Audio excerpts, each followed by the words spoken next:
the kindness of strangers. The autumn forest was quiet that afternoon.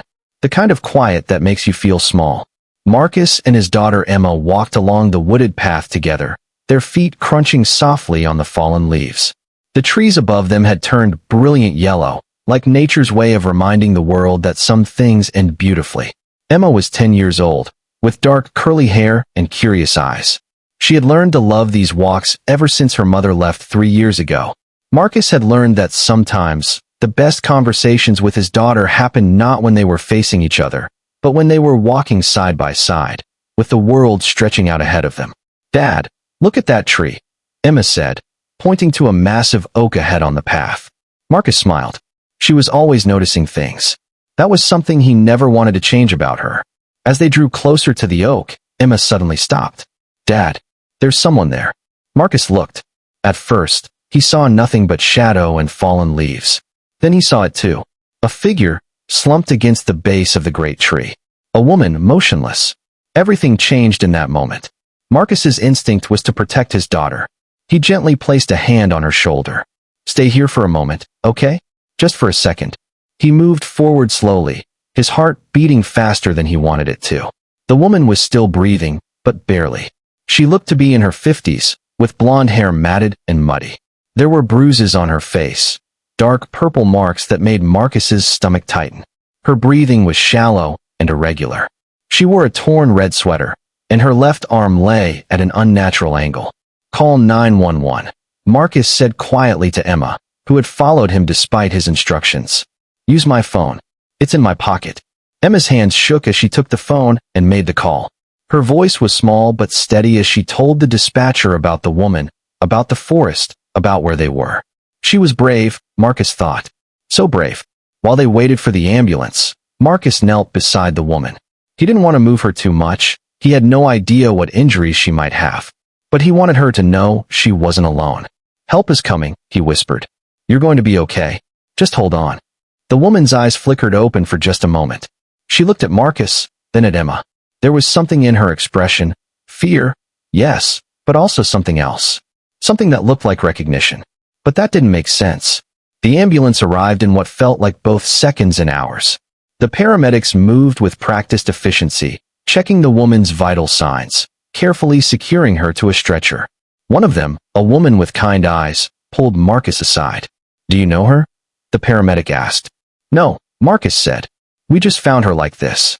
We'll need you to come to the hospital for the report, and in case she wants to thank her saviors."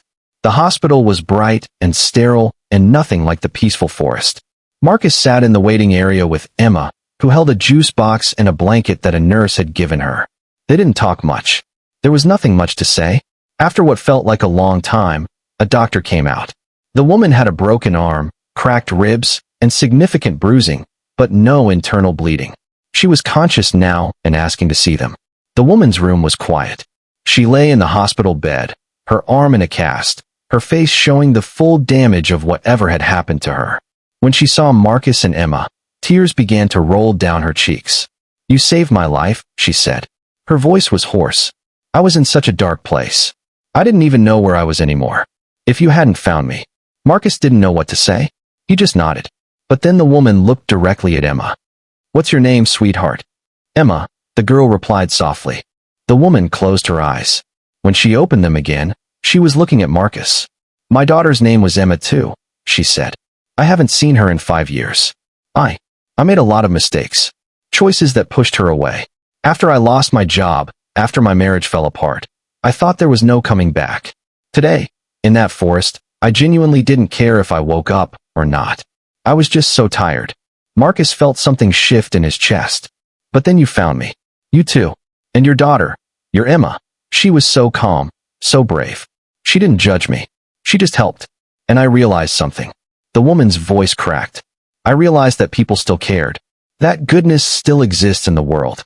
That maybe, just maybe, I could find my way back. Maybe I could call my daughter.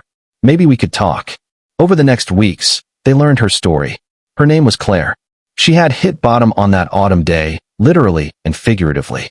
But the accident, if that's what it was, had changed everything. Claire reached out to her daughter. It was awkward at first, full of pauses and old hurts. But slowly, gradually, They began to talk. They began to heal. She entered a program to address her depression and her past decisions. She found work as a counselor, helping other people who had fallen through the cracks of the world. 6 months later, Claire came to visit Emma's school. She was the guest speaker for a class assembly on resilience and second chances.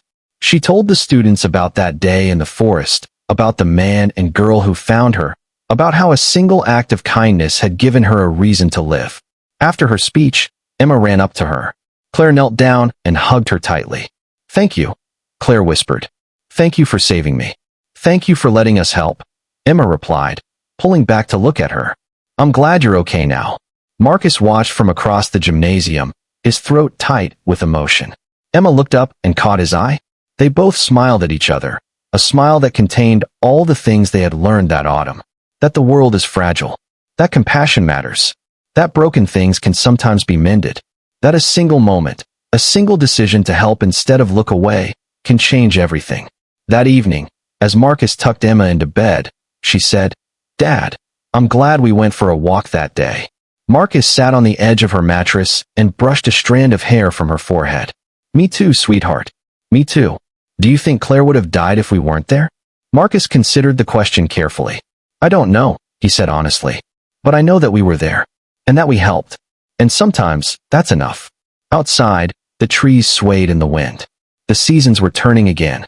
Soon it would be summer, and then autumn would return with its yellow leaves and quiet paths. And Marcus thought about how the smallest moments, a walk in the woods, a decision to stop and help, a child's brave voice making a phone call, could be the moments that saved lives.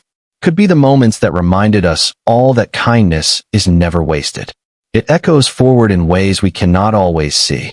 It spreads like ripples in water, touching lives we may never know. And sometimes, if we're very lucky, we get to see the ripples catch the light.